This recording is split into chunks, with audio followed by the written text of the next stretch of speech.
when you lose someone to suicide, you carry that with you, and you often think, what could I have done differently? And you don't only get angry at them, you get angry at yourself. I realized that if hypnosis could help me lose almost 100 pounds in 6 months, what else could I use it for? I had such bad health anxiety that I constantly thought I was dying. Every headache was a brain tumor. Every bump was like lymphoma or cancer. It's not your fault what's happened to you in your life, but it is your responsibility to change how it's affecting you once you're aware of how this whole process works.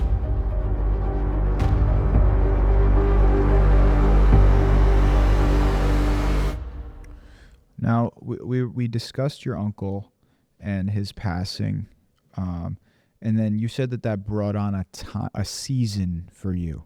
Let's get into that season.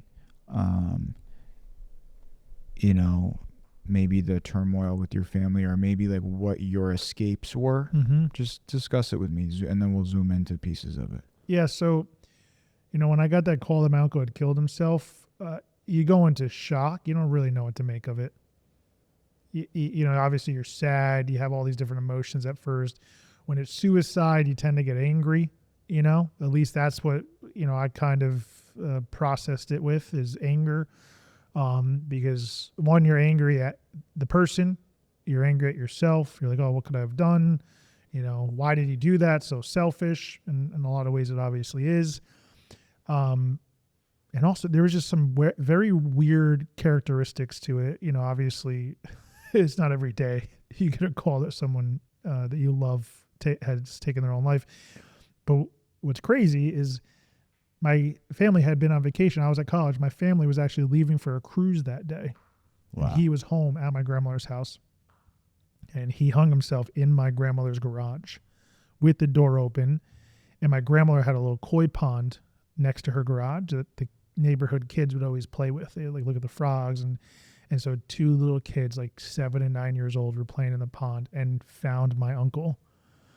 Yeah. And he had, this is a little graphic, but he didn't hang. He was 6'8". He was a big dude, 6'8", probably 270, jacked, huge dude, larger than life. He had asphyxiated himself. There was banisters, joists in the garage. Yeah. And he had thrown a rope under it, wrapped it over his arms, and leaned into it. And so those kids found him. They got the next door neighbor. His name was Bob. He came down, saw my uncle, called the police. And so I can't even imagine how traumatic that was for them. What's crazy, even crazier, and I don't know if this is good for them or not, the parents ended up telling the kids that it was a Halloween decoration because it was around Halloween. It was the end of September, early October. Wow. Yeah. Do you think there's anything to the fact that he would do it not at his own home, but at his mother's house? If I remember correctly, I think he was actually living with my grandmother at the time because he was separated. Okay. I could be wrong, but here's another crazy thing is he did it on my other uncle's birthday, his brother, and they were estranged. Wow. So this is, for the sake of my family and confidentiality, I'm not going to, this is probably stuff that we keep it at this level, but yeah, so he passed. Go through a season of anger. What could we have done differently? Why didn't we do anything? All the signs were there, but we didn't actually help, but at the end of the day, if someone's going to do it, they're going to do it. It's very difficult to help someone who doesn't want to be helped. That was another thing with him. He didn't want to be helped. He was checked out already. So what ends up happening is through trauma, you end up feeling emotions that you haven't really felt before. You end up seeing life in a new perspective, because that was the first time I'd ever faced mortality. My great grandfather passed when I was a kid, but we didn't really know the gravity of death. So 20 years old and someone's just gone, which is crazy to think about, because at the time he was maybe 42, which is only 7 years older than I am now. And my grandmother was distraught, because he had been living with her, and obviously it's her son, and they were close. It caused drama because then the family starts blaming each other. Everybody's puts the responsibility on the other person. And it just caused a lot of anxiety, because I feel like we're not really meant to process that sort of tragedy. And so your mind is trying to latch on to different things, stability, coping mechanism. So, if I was feeling down, I'd go to the casino and like torque off my last, $2,000 I had to my name, because that felt good. The thrill of that was like suppressing my own depression and anxiety that was coming up. Got put on even more weight because I'm, going back to food for comfort. Feeling sick, from food was a lot better feeling than feeling, anxiety and feeling upset about what had happened. So I never really had good coping mechanisms back then, never really sought therapy, which I wish I would have. This is something I wish I knew then that I know now. And definitely I would be pursuing something like, these subconscious modalities that we talk about. Knowing what you know now, do you ever wish that you could have helped your uncle through the modes of personal rehabilitation that you help people with every day now? Yeah. Yeah. I mean, I see my uncle in every client that I work with. When I look in the mirror, I see my uncle, myself, like we all do things and we all mess up. And at times we feel victim to our own choices, and we're chained by the decisions we made, and the regret comes up. We get frustrated. We don't know where to go. We don't know what to do. And it gets to a point where we become so stagnant and so frustrated that we feel that the best alternative is to like end it all, or not even exist. Not that we say we want to, plenty of people, have ideas and fantasies about taking their own life. It's far more common than most people expect, right? We kind of all go through depressive seasons at times. But I think what's important is that there's always a way out. And if I had known then, like how to help him influence his own mind and his own emotions, I have no doubt that like I could have helped save his life. But we can't go back. I can't change it. And if anything, there's a couple of good things that came out of it, right? And it's weird to say like what good comes out of someone taking their own life so close to you. First of all, it enhanced my desire to help others and to help people with their mental health. Now, I'm not a medical professional. I'm not a mental health professional. But when I say mental health, what I'm referring to is like their general sense of well-being and their ability to feel confident in who they are and confident in their abilities to like accomplish the goals that they set for themselves in life. The second thing is it actually made me rediscover my faith, brought me closer to God. I gave my life to Jesus because of it, which is a crazy story because he was actually someone who went to church. And I said to myself, and I like would cry out to God, I'm like, how could you let someone who's like a Christian, like who believes in you, how could you let someone kill themselves, And so I was like, well, it's got to be something he learned in his branch of Christianity, because he was what we call a non-denominational Christian, like Protestant leaning, where I was brought up Catholic, which, has their differences in philosophy and in beliefs and how they look at God and Jesus and the Bible. And so anyways, long story short, I went to his church that he had gone to, thinking like, oh, they must be like some cult, like teaching them weird stuff, brainwashing them. This is actually Calvary, which is here locally, the church I go to now. And it's because I went there and I don't know what happened. I can't explain it. People call it whatever, Holy Spirit. They call it, I just felt the presence of God. And I looked around and there was so much peace and love and joy in the people, in the air, I felt it in my spirit, what I now know is my spirit. And that day I like gave my life to Jesus. And it was so crazy that it happened because of my uncle.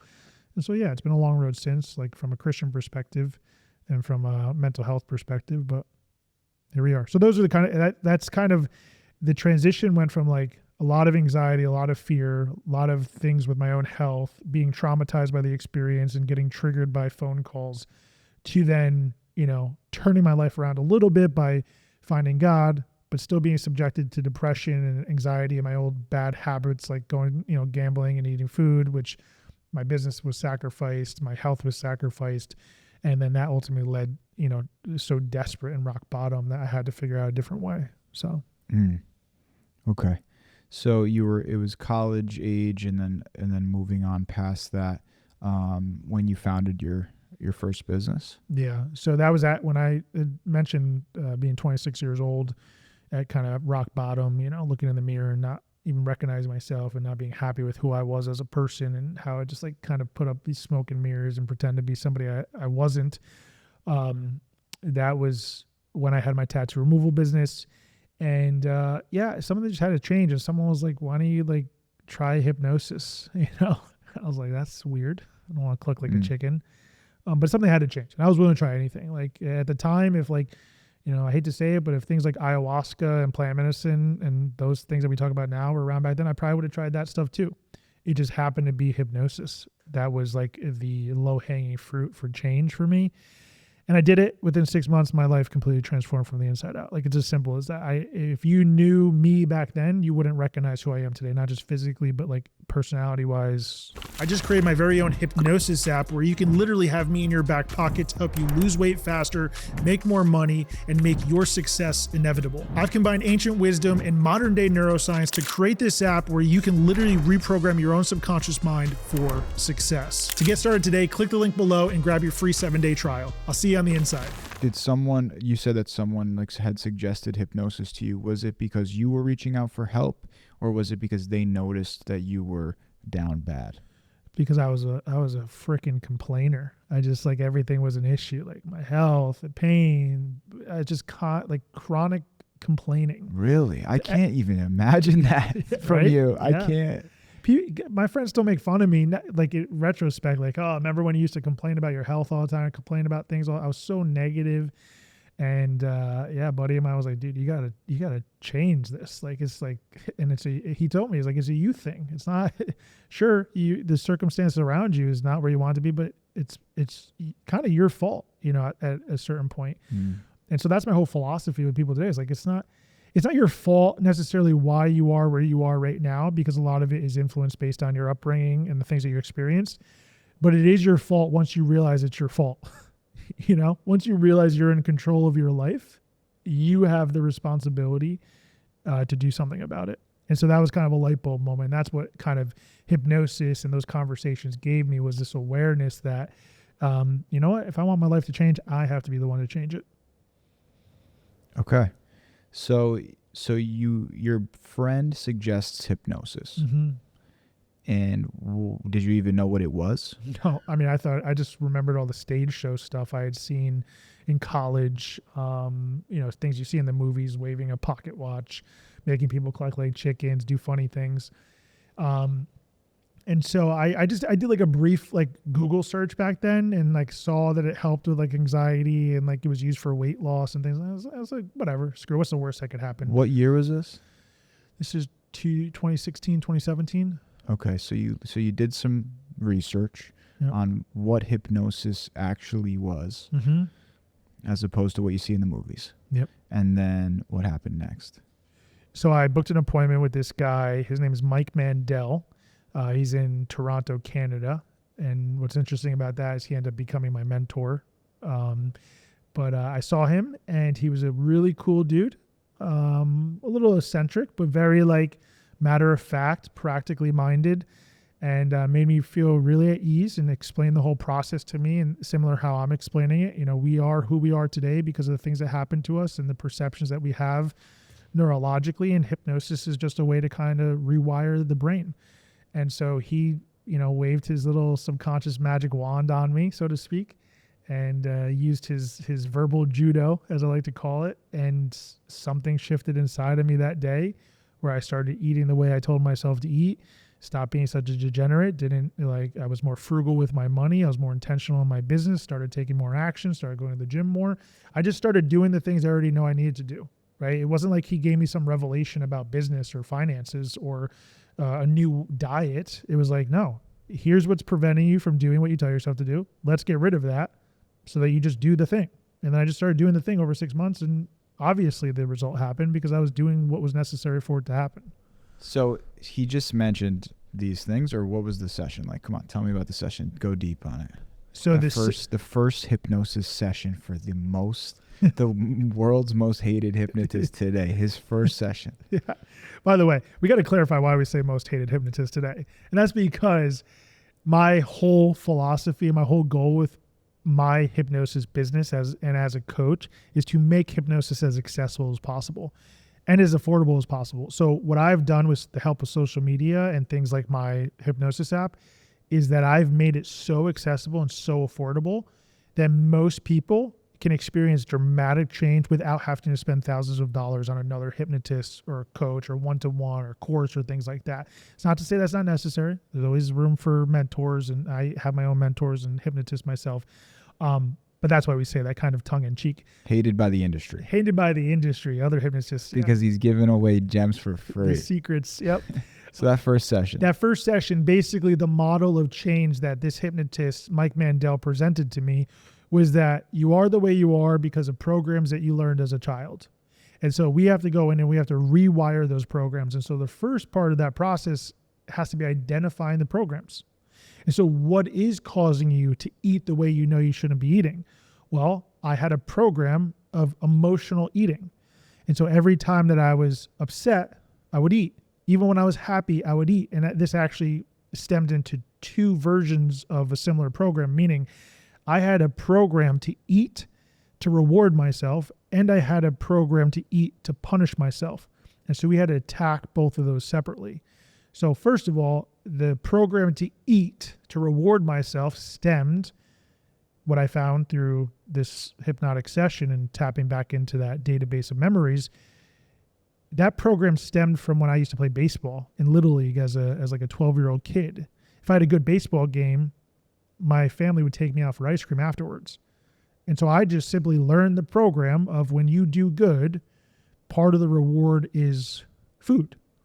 And so anytime as I got older, I did something good, felt accomplished, whatever it may be, I would turn to food if I was in a happy state to help amplify that kind of reward process. That was program 1. Program 2 was punishing myself with food, which actually went back to my uncle. And so he asked me, well, where did I learn this? And now obviously with this eyes closed hypnosis session, you're still consciously aware. It's not anything weird, which I now know. It's kind of like a guided meditation, but he's also asking me questions. And I go back to this time when I was 9 years old, and I'm playing with my cousin in like the den, right? This small room that my grandmother had at her house.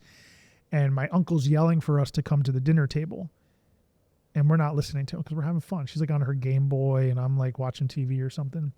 And so he storms in and he's like, get to the effing dinner table. And like, we still kind of like disregarding him. And he's like I said before, he's a hothead.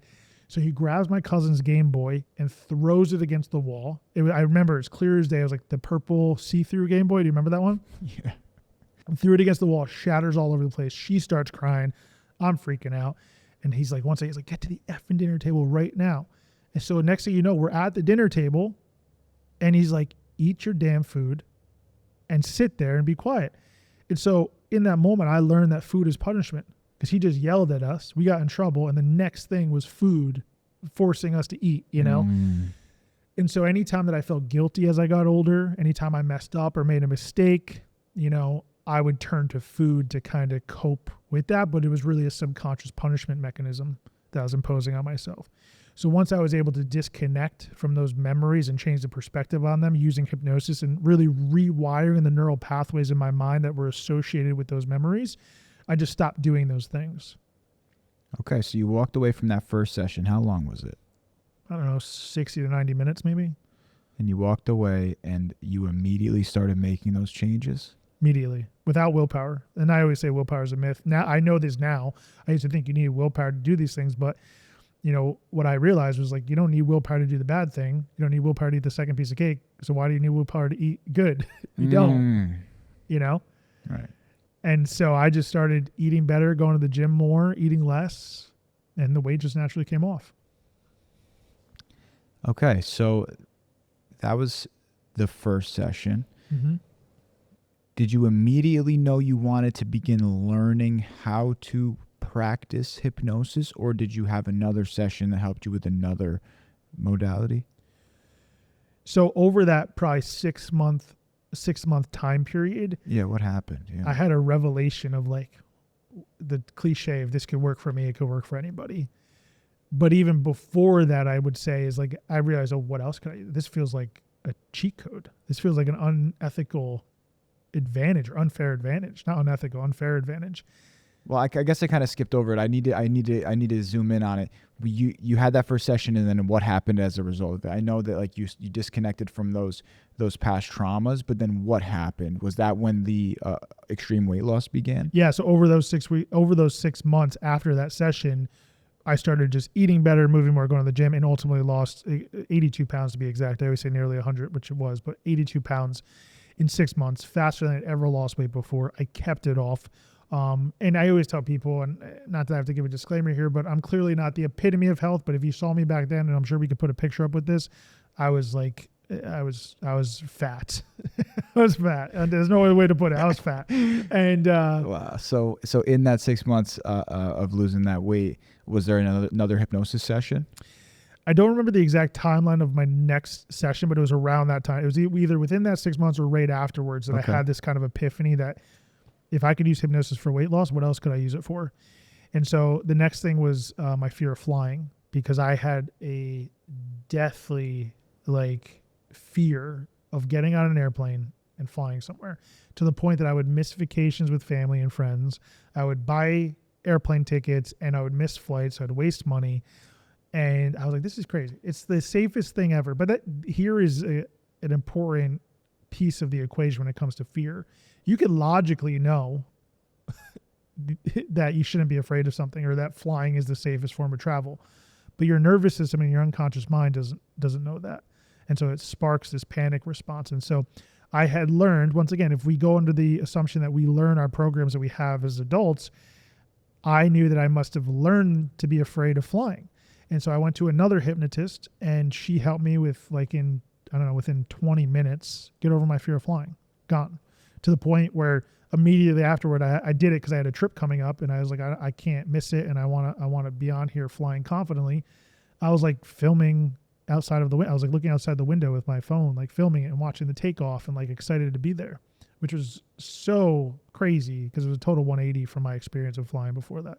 Did people, who did you travel with? Were they shocked by this, or? Yeah, well, this is also a time when I just, because of the weight loss, because of that shift in my fear of flying, I had this new confidence about me. So just the general confidence and lack of fear was really what stood out to most people. And it was almost this disconnect. They couldn't even believe it. They almost thought I was faking it. Who was this guy? Wow. It was such a night and day difference. Wow. Okay. So you take that trip. Where'd you go? We had to fly to Florida for a cruise.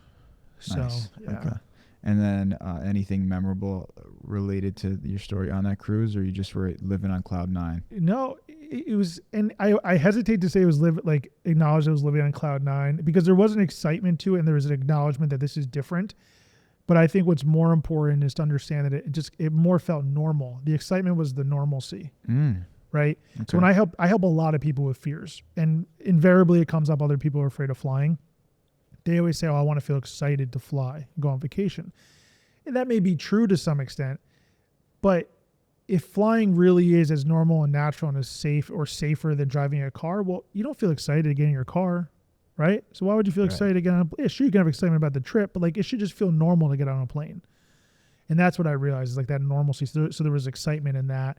And the fact that I wasn't complaining about my health or my anxiety, which brings me into the next thing after the fear of flying, was working on my health anxiety. Because at the time I was going to get MRIs. I got a bone marrow biopsy, which is the most painful thing ever. Spinal tap, you name the medical test, and I probably had it done. Really? Because I thought every pain was cancer. Every headache was a brain tumor. Every lump was lymphoma.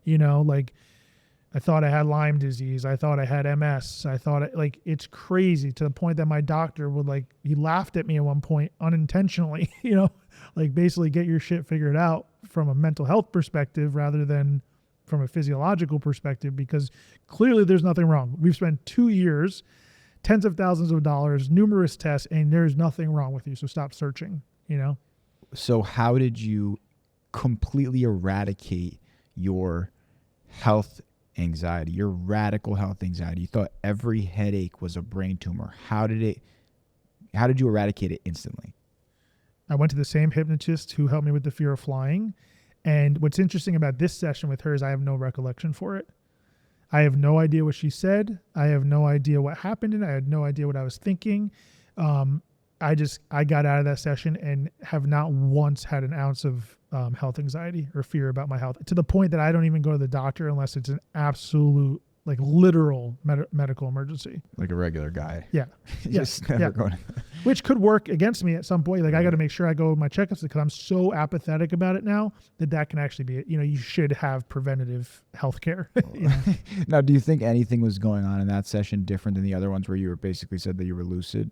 I mean, I'm sorry, you were conscious for those? So I can't tell. I'd be lying if I told you I thought something, because I don't know. She could have went back. Here's what happens when you experience hypnosis. Very often you're consciously aware. Just like, if you were to close your eyes and us have this conversation right now, sometimes it's as simple as that. Other times you get what's called spontaneous amnesia. And so I think I had that hypnotic phenomena of spontaneous amnesia. Is that one of the only times that you ever had a spontaneous amnesia? What's interesting is that when I do hypnosis now with my own practitioners who I hire, I tend to have hypnotic amnesia, because I think it's correlated with how safe and comfortable you feel in the session. And so I realized, looking back, I felt very safe with this person because she had already done a process with me. And so my brain was just like, cool, let's let it rip. Let's do it. Wow. And it kind of put my conscious awareness in the back seat. It's eye-opening to hear this side of the story. So, what happens next? Insane changes. Like these insane changes happen virtually overnight. When you talk about a 6 to 12 month period in the grand scheme of life, that's insanely fast, especially looking back on it. And I had become such a different person, and my life had dramatically changed, like so radically, that I was like, I can't keep this to myself, And it was so interesting because as a kid, I was always into like magic, as like a lot of young boys are. People like experiment with like their magic kits that they get for Christmas presents. But I always love like the awe and wonder of magic. I always love like wowing people, And what I realized, I was so wowed by hypnosis, and it changed me. So not only did it have that like wow factor, but it also had like a real application for change and for helping people. And so it was like this just unique way to help and serve others while also blowing their minds. And so that's how it kind of first was a motivation for me. Okay. And so I just read some books on hypnosis. I did like some online trainings, and I was just like practicing with friends and family, like my ex-girlfriend or whatever. And they were getting crazy results, doing crazy. At the time, I was like hypnotizing them, do funny things, like forget their name and stick their hands to their head and like, speak Martian, all these funny things you can do with hypnosis. So at first you were using it as a party trick and a wow factor. As a party trick, and also somewhat seriously, like with people who wanted to quit smoking, or people who did want to lose weight or feel, more confident or get rid of an anxiety or fear. And did it work early on when you were? Yeah. And that's the thing, is like, I didn't know what I was doing. I knew what I was doing insofar as I read the scripts that I had in front of me, or I just followed an outline from a book, but it wasn't because of me. Like a robot or like anybody could have, read the same words, but they were getting such crazy results, even despite me not knowing exactly what I was doing. So you're beginning to see that hypnosis might be a practice that you want to employ yourself and help people with around you, and you're beginning to. But do you feel like all of your past anxieties are at this point in your head at this time? Are you never looking back? Like, are you just so sure that you're never going to have any of these anxieties creep back up into your life again? At the time, I think I was delusional, and that kind of delusion has faded because I realized life happens. I still get nervous about things. I still have anxieties about things. I still feel fear at different moments in my life. And so it's not that it's just like this blanket statement that all fear and anxiety is going to be gone. What it really shed a light on was the ability to control my emotions and the fear. And it's you're going to experience things that are unwanted emotions and feelings, but you also have the ability to control how it then manifests in your reality. Thank you so much for watching this video. I really appreciate you trusting me with your time. And if you love this content, you want to check out more of it, then you're going to want to watch one of these other videos above. We got a bunch of great content and videos on hypnosis, subconscious reprogramming, and general mindset philosophies, techniques, and methods. So check those out. And also, if you haven't done so already, make sure you grab my brand new hypnosis app. It's called Mind Mod. Has audios for everything from success to weight loss to even quitting smoking. It's all on there. So when you click the link in the description below, you get a free 7-day trial when you download today.